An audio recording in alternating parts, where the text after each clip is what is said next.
How to change payment method in Airbnb. Hi everybody, welcome back to our channel. This is your solution guy Bimal, and in today's video I will show you how you can change your payment method on Airbnb. So you simply want to make sure to stick with me till this video until the very end. All you have to do is first of all make sure to log into your Airbnb website or app or account, and once you do so, tap on your profile icon on the top right hand side of the screen. Once you do so, again you'll find these options here. You want to simply click on the option that says account.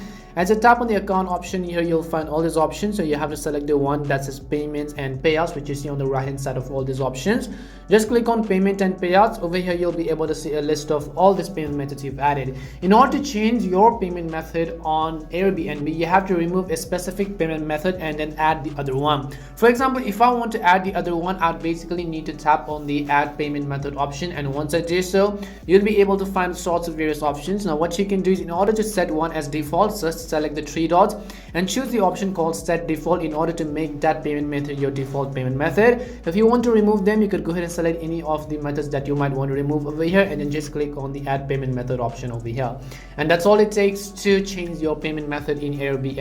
We hope the video was really helpful, and if it did help you, do make sure to leave a like and subscribe to our channel. And if you've got any more questions, feel free to leave them down below. Thank you very much for watching till the end of this tutorial, and see you soon in our next video.